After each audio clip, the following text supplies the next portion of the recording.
बिस्मिल्लाहिर्रहमानिर्रहीम अस्सलाम वालेकुम व्यूअर्स, मैं हूं कोकब नियाजी और आप देख रहे हैं मेरा YouTube channel Kokab Niazi official. मेरे साथ मौजूद हैं मशहूर व मारूफ एस्ट्रोलॉजर हैं, बिजनेस कंसल्टेंट हैं, मजहबी स्कॉलर हैं और मोटिवेशनल स्पीकर हैं मोहम्मद उसामा अली साहब।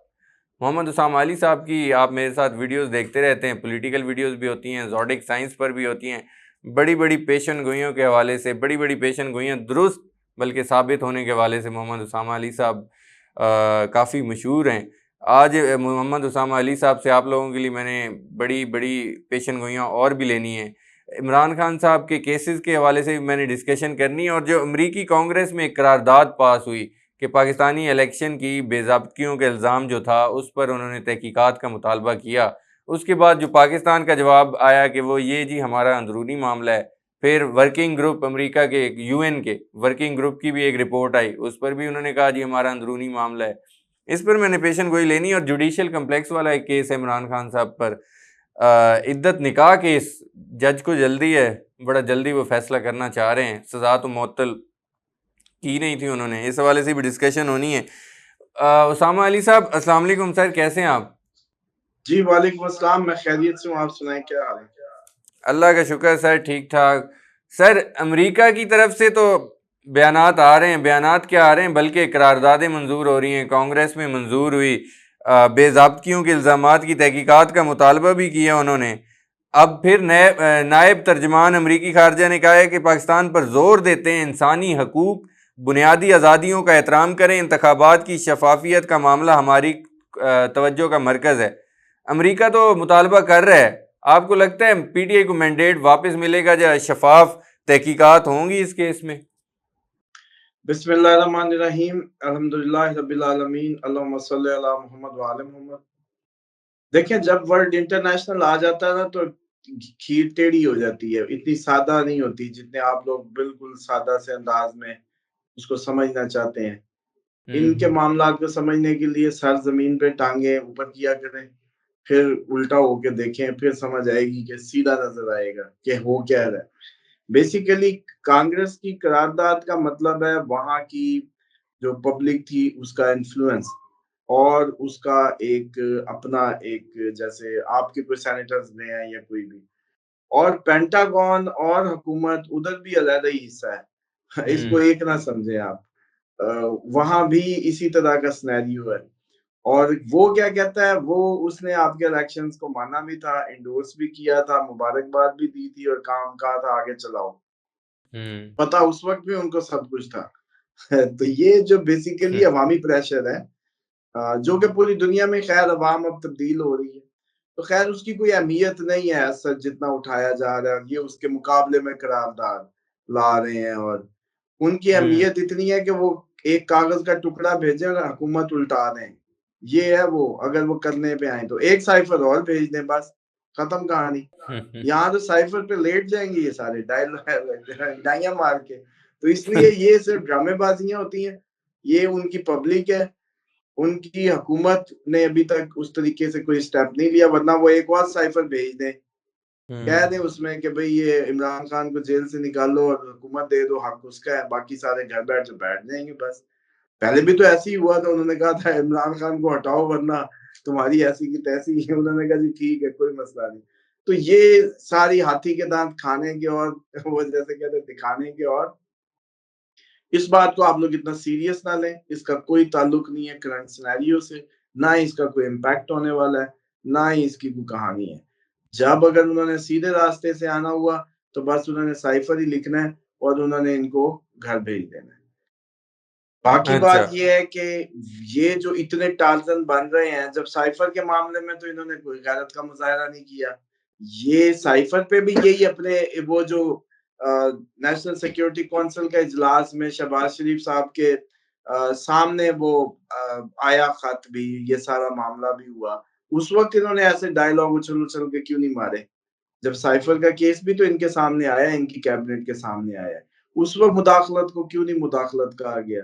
उस वक़्त ऐसे ही उसको है। क्यों नहीं कहा गया कि अमेरिका कौन होता असल तो डिक्टेशन वो थी, जिस पे बोले नहीं, जिसको हम्म। जेन्युइनली मुदाखलत जो है माना भी गया, हमारे सारे इदारों ने भी माना कि ये मुदाखलत है। ये साजिश नहीं, मुदाखलत नहीं, ये साजिश है, ये साजिश नहीं, मुदाखलत, ऐसी कोई कहानी निकाली थी हाँ मैंने। जी। लफ्ज़ों के हेर-फेर, गुलामों की कोई औकात नहीं होती, सिंपल, बस। बाकी ये है कि ये जिस पे अब इतने टार्ज़न बने जा रहे हैं, क्योंकि उसकी कोई अहमियत नहीं है, इसलिए इस पे ये सारी फ़िल्मों का ज़ोर इसी पे लगा देंगे, अवाम को मज़ीद बेवकूफ़ बनाने पे। वो कांग्रेस में करारदाद आ गई, ठीक है, उनकी हुकूमत को उन्होंने अपनी राय का इज़हार कर दिया पाकिस्तान के मुतालिक, दैट्स इट। उनकी हुकूमत अब वैसे ही जाने वाली, जाती-जाती इस केस को ले ऑन बोर्ड करे, ना करे, टाइट अप होके अच्छा, उस वक़्त कांग्रेस में उनकी करारदाद आई थी जब साइफर आया था। नहीं, वो एक हुकूमत ही चली गई वो थी। तो एक साइफ़र अब है, ये है कि बिल्कुल। इसका कोई क्योंकि ताल्लुक नहीं है, इसलिए इन लोगों ने इसको जो है ना वो कंडेम भी किया है, और किसी के हमारे मुद्दा मामलात में कोई बोले ना, वरना बोले ना, पहले साइफर पे ये सारी बयानात दें ना, हुँ, सेम वाले मामलात में यही जो टून रखी हुई है, ये टून हुँ। साइफर पे लें ना पहले, फिर हम माने कि ये वाक़ई बड़े कोई आ गए हैं हीरो। बाकी बात चलें, रह गई कि आपने जो उसका पूछा दूसरा सवाल जो है वो अक़वाम मुत्तहिदा की वर्किंग ग्रुप की जो रिपोर्ट है, वो कह रहे हैं ये एक मनमानी करार दिया और बैनुल अक़वामी कवानीन की खिलाफ वर्जी है। उस पर पाकिस्तान का जवाब आया, वज़ीर कानून ने भी कहा, आज़म नज़ीर तारड़ साहब ने, कि इमरान खान साहब की गिरफ्तारी कानून के तहत हुई है और ये हमारा दाखिली मामला है। तो आपको लग रहा है इसका भी कोई इम्पैक्ट नहीं आएगा? नहीं, ऐसे नहीं होना। असल में बेसिकली सैटर्न की रेट्रोग्रेशन ने इंटरनेशनल कोर्ट के भी जो लूप होल्स हैं वो अय्यां करने हैं। हुँ, इंटरनेशनल जो आपकी कोर्ट ऑफ जस्टिस और ये सारी जो इंटरनेशनल कोर्ट्स बनी हुई है ना, अब हुँ, इन्होंने भी एक्सपोज होना है, इनके लूप होल्स पे भी काम होगा कि जब ये कोई बात करती हैं या उसको कोई सीरियस लेता है या ऐसे ही एक उठ के कह देता है नहीं मैं नहीं मानता, समझ रहे हुँ, हैं? तो ये भी रेक्टिफाई होने का टाइम है बेसिकली, ये अब होगा। अच्छा, ठीक है। आपकी अदलिया भी अब बड़े तेज फैसले करेगी, अच्छा। बड़े सीरियस फैसले करेगी, और अदलिया में नई रिफॉर्म्स भी नजर आती है। अदलिया हुँ, नई कानून की तशरीहात करती भी नजर आती है, हुँ, लेकिन अदलिया असली अदलिया का ही रोल प्ले करती नजर आती है। ऐसा महसूस होता है कि ये 29 से 15 अक्टूबर तक आपकी अदलिया फिल्मी अदलिया बन जाए, फ़िल्मी अच्छी अदलिया? यानी जो फ़िल्मों में अदलिया होती थी, अच्छा, अच्छा। अच्छी अदलिया बन जाए, हुँ, ऐसा कुछ हो जाए। जजेस खड़े हो जाएँ, जजेस अपने डिग्निटी के लिए काम करें और अपने इंस्टीट्यूशन से प्यार करने लगें, अपने इंस्टीट्यूशनल इमेज के लिए जजेस काम करें, ऐसा महसूस होता है। लेकिन ये विंडो ओपन हुई है कुदरत की 15 अक्टूबर तक। फिर हुँ, शायद देखो अगर कुछ बुनियादें सही कर गए, ये यूँ ही होता है, प्लैनेटरी चेंज आते हैं, आपको एक मौका फराहम करते हैं और गुज़र जाते हैं। उसके अंदर अगर वो सब हो जाए, तो वो जैसे कहते हैं ना खुशकिस्मती दरवाज़ा खटखटाती है, पूछती है क्या अक्लमंदी अंदर है? ये खुदा का बनाया मौसम आ गया है। जब अदलिया हुँ, खड़ी हो जाए, अदलिया बहुत अच्छे डिसीजंस ले, अदलिया इंटरनेशनल भी बंदे की पुतल बने, हमारी भी जो अदलिया है वो भी अपनी डिग्निटी और इंस्टीट्यूशनल इमेज पे बेहतर करने में ठीक काम करे, ऐसा मौसम बन चुके। ठीक है। उसामा साहब, जुडिशियल कॉम्प्लेक्स का एक तोड़-फोड़ का केस का, उसमें प्रोडक्शन मुतालिक रिपोर्ट उन्होंने तलब की है जज ने। बेसिकली अब 29 जुलाई को बेसिकली इमरान खान साहब को पेश किया जाएगा। कह रहे हैं कि हाज़िरी अगर नहीं होती तो हम ज़मानतें खारिज कर देंगे या ज़मानतें फिर खारिज हो जाएँगी। इस तरह के केसेज़ में क्या लग रहा है? देखें, अदलिया अच्छा रोल प्ले करती लग रही है मुझे। आप ठीक है। लोग ना माने, लेकिन मुझे ये लग रहा है कि आप लोग ज़ाहिर बात है आप लोग पिछले सीक्वेंस जो देख रहे हैं, आपका हुँ, ज़हन वो बना हुआ है। जबकि हुँ। मैं जो प्लैनेटरी चेंज है उसको ऑब्ज़र्व कर रहा हूँ। वो ये कह रहा है कि ये 3 माह में अदलिया बहुत अच्छा रोल प्ले करे, ऐसा मतवक्के है। अच्छा, इद्दत निकाह केस वाले की बात कर लेता हूँ। बुशरा बीबी साहिबा का केस था, वो काफ़ी चांसेस थे कि सज़ा मुअत्तल हो जाएगी, लेकिन जज ने वो सज़ा मुअत्तल नहीं की। और अब वो जज साहब के पास मरकज़ी अपीलें लगी हुई हैं और वो कह रहे हैं कि मैंने 8 जुलाई तक केस ख़त्म करना है, फ़ैसला करना है। आपको लग रहा है कि अदलिया तो आपको रिलीफ़ देती नज़र आ रही है, लेकिन वो सज़ा मुअत्तली वाले में तो रिलीफ़ नहीं मिला। आगे रिलीफ़ मिलेगा ये मरकज़ी अपीलों पे, और जो पीटीआई इस्लामाबाद हाई कोर्ट में जा रही है? डेफिनेटली आपको याद होगा, ये मैंने आपको एक्सरसाइज शुरू की बताई हुई है। हम्म। याद करें कि जी। जो भी फैसला छोटी कर भी देगी, परेशान ना हो, ऊपर जाके हक में हो जाएगा। बिल्कुल। तो बस वही होगा। अभी अदलिया से आप अच्छी उम्मीदें लगाएं। अच्छा, बिल्कुल ठीक है। उसामा साहब, मौलाना, एएनपी, पीटीआई, तीन जमातें, बड़ी जमातें इलेक्शन का मुतालबा कर रही हैं। नए इलेक्शन आपको होते नजर आ रहे हैं? नहीं, अभी कोई नया इलेक्शन नहीं है। अब ये जब मुतालबे तो मुतालबे इस मुल्क में कब क्या-क्या नहीं हुआ। बिजली सस्ती का हुआ, हो गया है क्या? या कोई और मुतालबे इस कौम के पूरे हो गए हों, जो ये हो जाएगा। और इतना बड़ा बोझ कौन उठाएगा इसका? आगे यूँ नहीं चलेगा कि आपने इतने अरब लगा के इलेक्शन करवाया और फिर अगली बार दोबारा करवाना पड़ जाए। दोबारा करवाना पड़ जाए तो जिन्होंने करवाया था उनको ऑडिट में टाँगना पड़ेगा कि भई इतना पैसा कौम का ज़ाया कर दिया। तुम लोग इतने पुराने ब्यूरोक्रेट्स थे, पुराने लोग थे, तो ये कैसी हरकत हुई है? तो वो कौन गले डालेगा? अब यूँ थोड़ी होगा कि इलेक्शन बस। और यूँ थोड़ी होगा कि फज़लुर रहमान साहब का तो मसला ही नहीं है कि पीटीआई कह रही है कि आओ अपने हलके खोल लो केपीके में। उन्होंने फ हम्म। फज़लुर रहमान साहब पंजाब के तो क्लेमेंट ही नहीं है। बिल्कुल ठीक है। पंजाब के तो क्लेमेंट ही नहीं है, वो उनका तो दुःख दर्द है केपीके में। वो कह रहे हैं हम्म। पिछले साल मेरी 100 सीटें थी, इस साल मेरी वो मार के मुझे कोई सीट नहीं दी गई। या उससे पिछले साल उनकी 100 सीटें थी, इस साल उनकी कोई नहीं है। नहीं समझ आ रही बात की? बिल्कुल ठीक है। दिमाग में ज़ोर डालें, भी एक बंदा है, वो सिर्फ़ और सिर्फ़ ये दरमियान में वो जैसे कहते हैं ना बंदर बाँट के काम के लिए इस्तेमाल होता रहा है हमेशा से पावर पॉलिटिक्स में। उसका या तो कोई स्टेक है, जमहूरियत में एक 1-2 सीटों वालों की क्या बुकत है? यहाँ तो 90-90 वालों को नहीं पूछा जा रहा। 90 हैं और फिर भी उनका हक नहीं है, हुकूमत बनाना कोई और बना के बैठे हैं। तो फज़लुर ठीक है। रहमान साहब दरमियान से कौन-सी बाँसुरी बजा रहे हैं? ठीक लॉजिकली है। डेमोक्रेटिक सिस्टम में तो उसकी कोई वर्थ नहीं है। हाँ, लेकिन पाकिस्तानी माहौल में आपको पता है कि जिधर भी जिसकी हेलो है या किसी इन्फ्लुएंस पे कोई काम कर रहा है, तो डेफ़िनिटली वो कर सकता है।